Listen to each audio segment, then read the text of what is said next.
G'day guys, what's going on? Supero here, welcome to the channel. Today I'm going to be going over my round 10 review. Scored 2,564 in the top 3%. Not a bad week here from us. Went up the ranks 4,605 places. Not too bad. Still not in the top 10k though. Need to get in there by next week, otherwise I'll be frustrated. But anyway, so last week we traded out Hopper and who was it? Chandler. So yeah, we traded those guys out. So that gave us about 232k, which was good. And we brought in Zach Merritt, which was awesome, and Harry Sharp, which was a bit of a letdown. But it is what it is.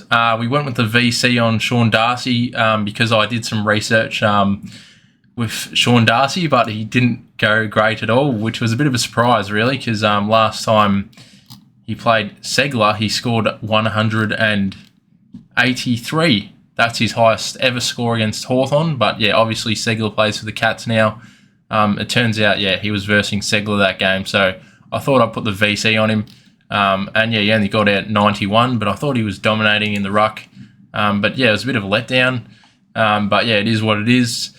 Anyway, yeah, I didn't actually get to watch that game. I was just under the pump with Simon. So yeah, I kind of missed a fair few games of footy this week, but did get to watch a couple as well. So not too bad. Yeah, we had the C on Merritt, which was clutch. Brought him in and put the C on him. Gave us a 162, which was great. Absolutely love to see that. So yeah, not a bad week from us. Key things that we missed out on was Weddle on the bench, which is very frustrating. You know, he scores better than Will Day and most of my defence. So yeah, he was on the bench, but you know, he's going to make a bit of cash for us, so that's all right. Not too worried about that. But yeah, we missed out on Humphrey, so probably in hindsight we should have gone with him. Don't know what's going on here, but anyway, yeah, we should have gone with Humphrey. I think it's probably too late to bring him in now. Yeah, he did make 70k, which is frustrating, but at least we've got Atkins, and you know, Mitchell's still going to make us some cash, and you know, Will Ashcroft, he pumped out a 124, which was awesome, so he's still got a bit of cash gen, break even of 9. Probably get rid of him next week when he's got his bye. Yeah, probably have a bit more cash to make from him. But yeah, he's got Hawthorn and stuff. Probably want to hold on to him for that game. Could be a big one. Not a bad lineup coming up. Could potentially hold on to him for a bit longer, but you know, we want to upgrade our team as soon as we can. But yeah, anyway. So yeah, Dawson got 92. Pretty bad week from him, honestly. Got 173 break even here, so he's got a couple good games coming up. West Coast and Gold Coast could, you know, stay around this price, I'd say, but definitely someone to bring into your side if you don't own him. And then Zeebel's our D2 at this point, which is pretty good, but you know, he did score only an 88 this week, which was unfortunate, but that's all right. Aaron Hall was back, so maybe that affected the roll a little bit. And then Tom Shaw got a 91. Did actually miss this game, unfortunately, but I'm glad I missed it because we played like crap. So, yeah, had a bad feeling, you know, the midfield is just not there and not playing great. So, you know, 91 is still pretty good from him. Was going to put the VC on him. He had a good record against Fremantle, but, yeah, I decided I'd go with Darcy. Was going to go with Goulden as well, but, yeah, he didn't play as great as everyone thought he would. Dacos got 100. I think he was copping the tag for most of the game. And then Sheasel got 112, which was awesome. You know, you'd be absolutely spewing if you trade this guy out.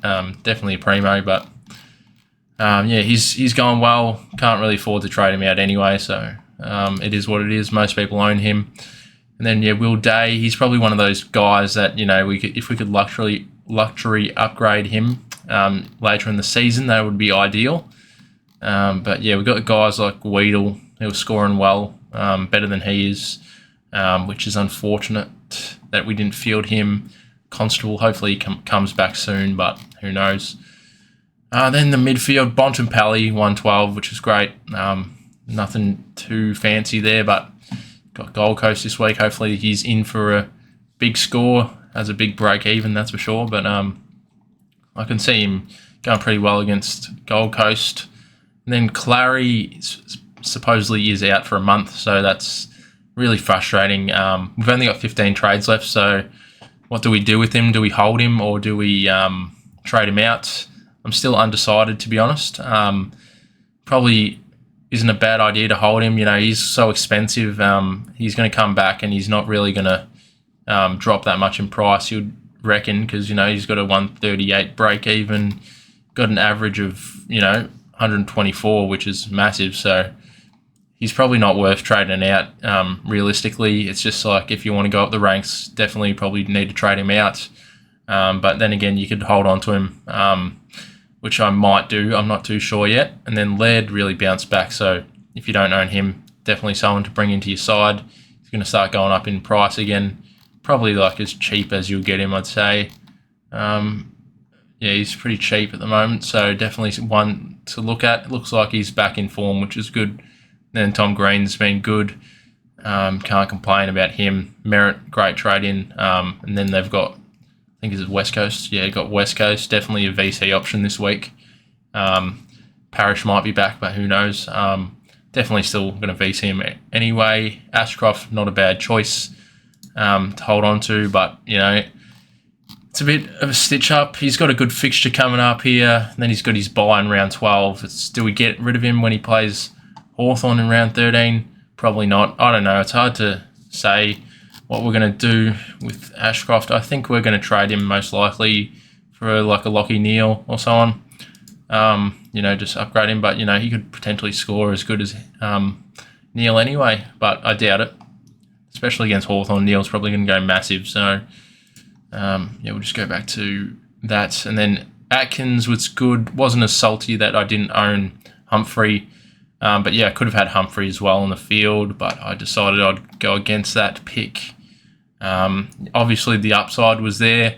I just wanted to hold on to the cash in the bank in case I was going to get another premium in this week, which I'm still not sure what I might do about this week because, all the players I want to get in have the bye in round 12, so it's like, should I get them in now?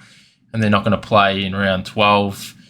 It's a bit of a hard choice, really. And then, you got Johnson on the bench, obviously, and Chesser pumping out 23s. Not great. But at least he's getting games. And then Marshall, he's actually my R1 now, which is a bit of a surprise. Not too bad from him. Got Hawthorn this week. I wonder how he goes against Hawthorn. Could be a VC option, maybe. 173, yeah, that's pretty good. But yeah, just see how. Gonna have to analyse the stats from the other, like last week against Hawthorn, who did. West Coast played Hawthorn, but they don't have a good ruck anyway. So, and then Darcy, yeah. Who have they got? Melbourne. Interesting matchup. I got the these boys.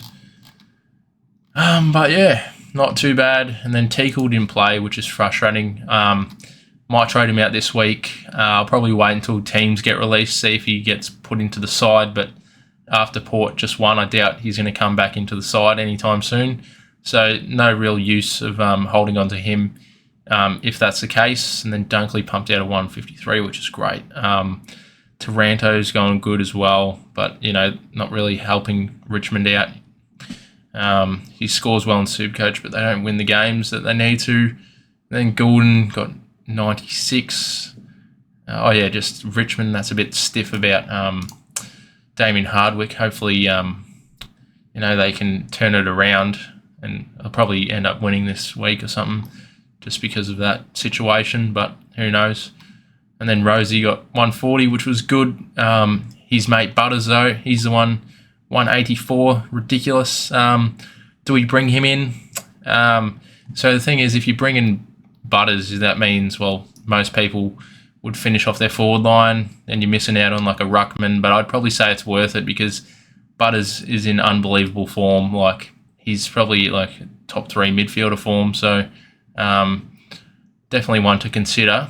Definitely, he's still at a price point where you can get him in just if you wanted to.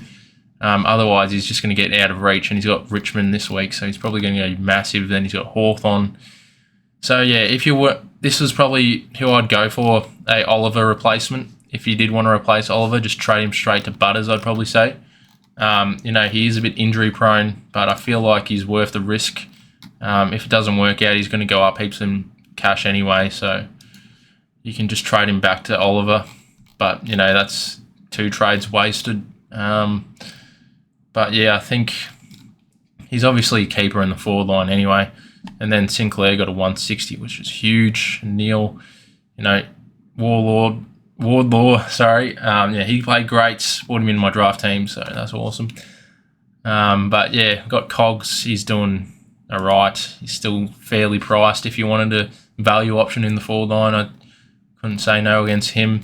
Probably could go pretty big this week against Geelong, I'd say, because, we don't have a midfield, so it's a be an interesting game to watch. Like, they're paying $5. That's probably a bit of a stitch up towards them.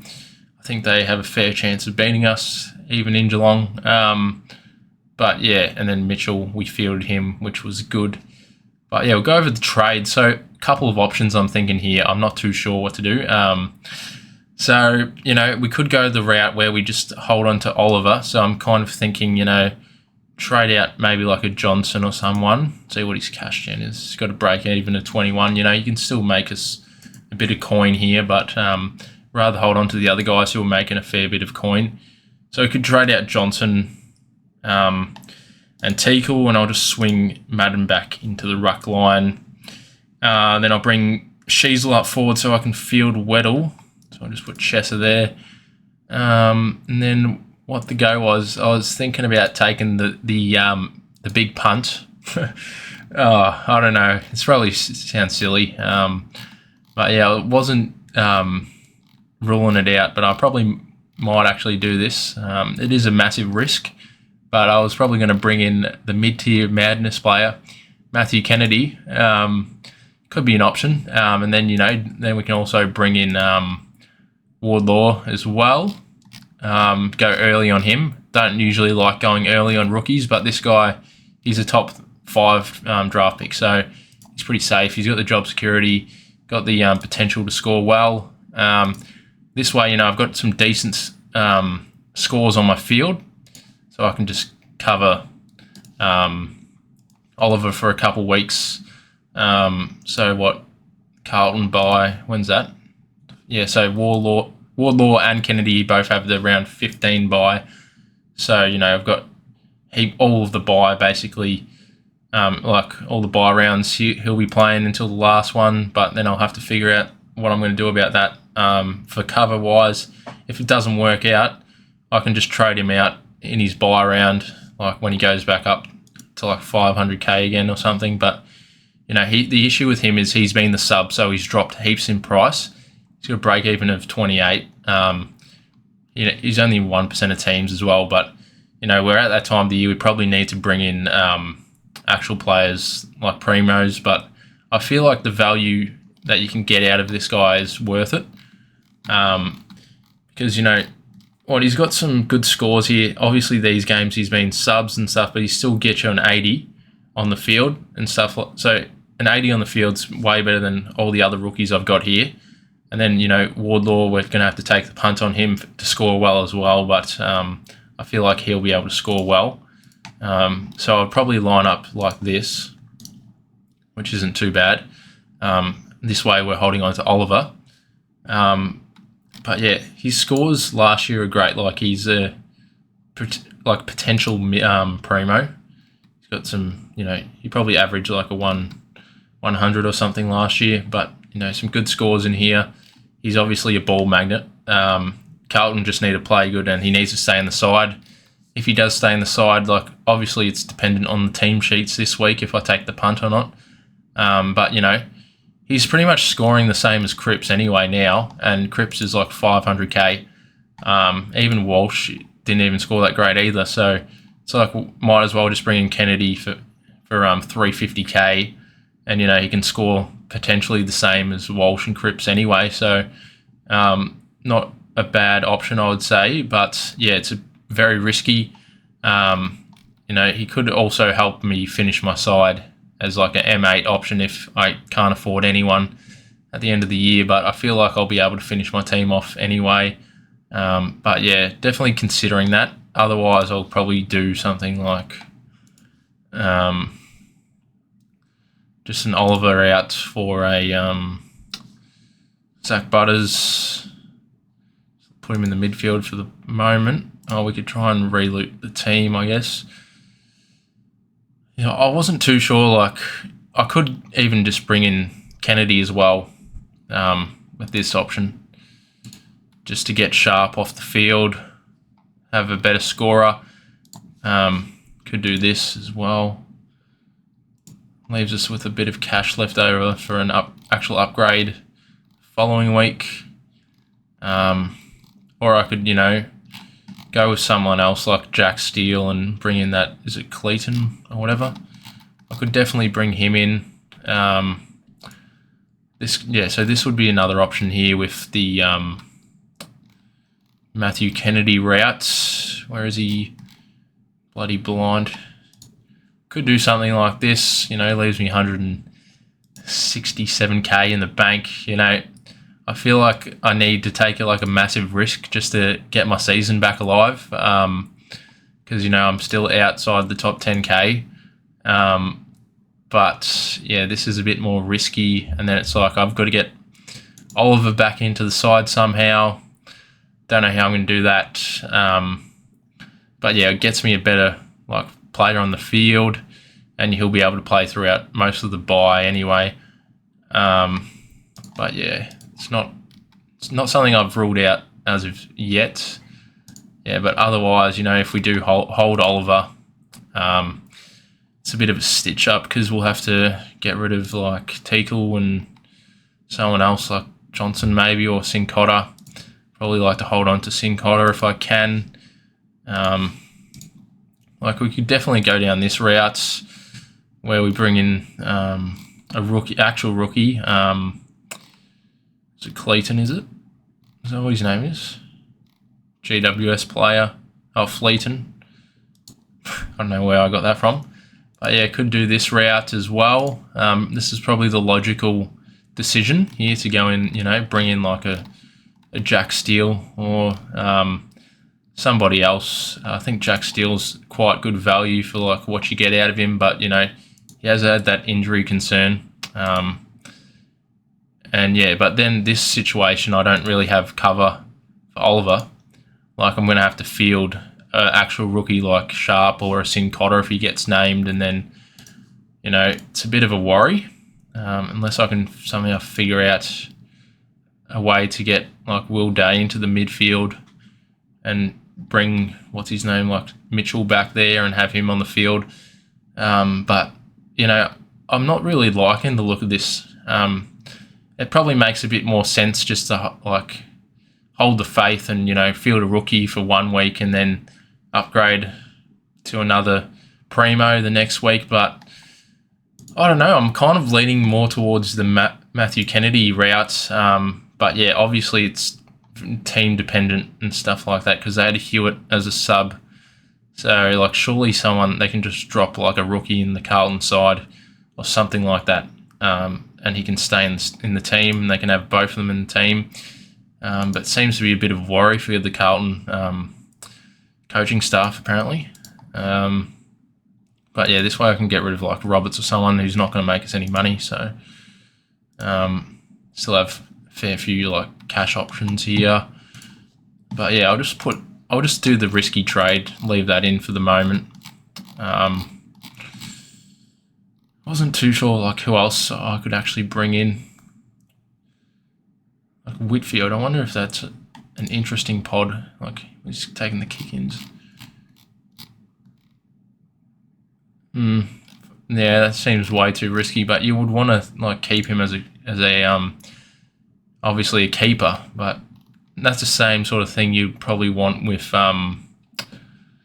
what's his name, Matthew Kennedy. You probably want to hold him as a keeper, but I just feel because I've got that 220k sitting there, his worst case scenario probably goes up 150k, and then I'll just trade him out. But that's probably the best case scenario really. But he probably, worst case scenario, gets dropped this week and doesn't come back, or I get him in and then he gets dropped the next week. That'd be a stitch up. But yeah, that's the risk that I might actually go down with, but I don't know if I'll do it. I think I'm leaning more towards it though. Just bring him into the side for the moment. So yeah, and then that means I'd have to go on Wardlaw, sorry. Keep stuffing up his name. I'd have to go with him early as well. Probably not the greatest idea. But yeah, I think the value is there. It's just it's a massive risk, obviously. I don't really want to bring in Humphrey over Kennedy either for his like price rise. I still think that Kennedy will probably outscore Humphrey, but Humphrey's been outscoring him anyway. I don't know if he's going to maintain it, but I could be wrong. Like, he probably will maintain it. Just one of those guys, And then if we bring in Wardlaw this week, who do we bring in next week? So yeah, we're more so bringing in Wardlaw this week for his points on the field instead of the price rise, obviously, because you still have to wait another week. And this Eddie Ford guy, he played great, got 102. He's got a lot of money to be made as well. He could stay on the side, definitely. So yeah, that gives us the option to look at him for next week. But yeah, I feel like you're safer to bring in Wardlaw, even though he's a top 3 draft pick, so it should work out for us. But yeah, this is a massive risk. And, Sinclair, he got a 160. I just don't know how I'm meant to fit him into my team. I really need midfielders, because I'm already fielding 4 rookies. And if Oliver's out, I'm going to still have to get a replacement for him. So I just need midfielders.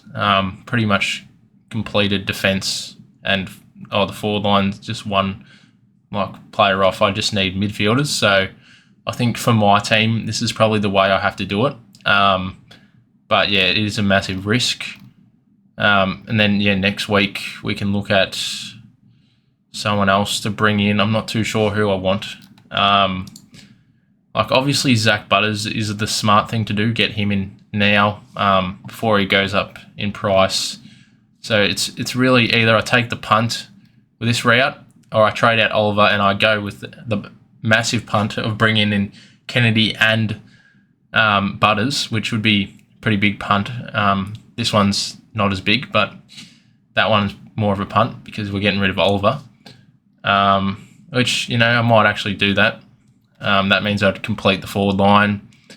And then, I could just hold on to Kennedy, hopefully, and, make sure he gets a game for the rest of the season, then just swap him to Oliver when he maxes out in price. But, this is just all optimism, I'd say. But, yeah, and then Cameron's another guy we should look at, but him and Gorn are going to drop in price anyway, so I feel like we're just going to have to miss out on him. Just go with Butters most likely, because, he looks like he's a top 5 player in the competition at the moment, so definitely want to try and bring him in as well. But yeah, I'm just going to leave this as my side for the moment. Probably more likely to go with the Oliver out, Butters in situation, but this one probably makes a bit more sense for points on the field. But yeah, it is a risk, obviously. And, DeGoey, I was talking about him. I was talking about either going DeGoey this week or a Sam Walsh, which I could still do that. But I just feel like, Kennedy, he's capable of going 115. But yeah, obviously Carlton need to pull their shit together because they've been playing horrible. But I don't know. I feel like this is one of those players where it's you can't not take the risk, I guess. But obviously it is mid-season and most people want to upgrade. But personally, I kind of feel like I want to do this. But then again, that's why I'm ranked pretty low in the top. Pretty high, I mean, top. Oh no, I'm going pretty crap.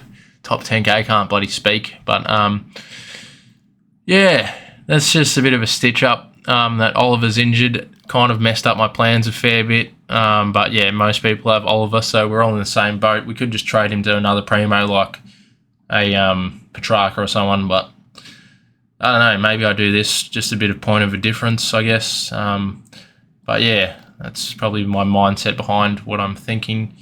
Obviously, you got some good VC options this week. If you bring in Butters, could be a VC option into like a Dacos maybe if you wanted to play that route.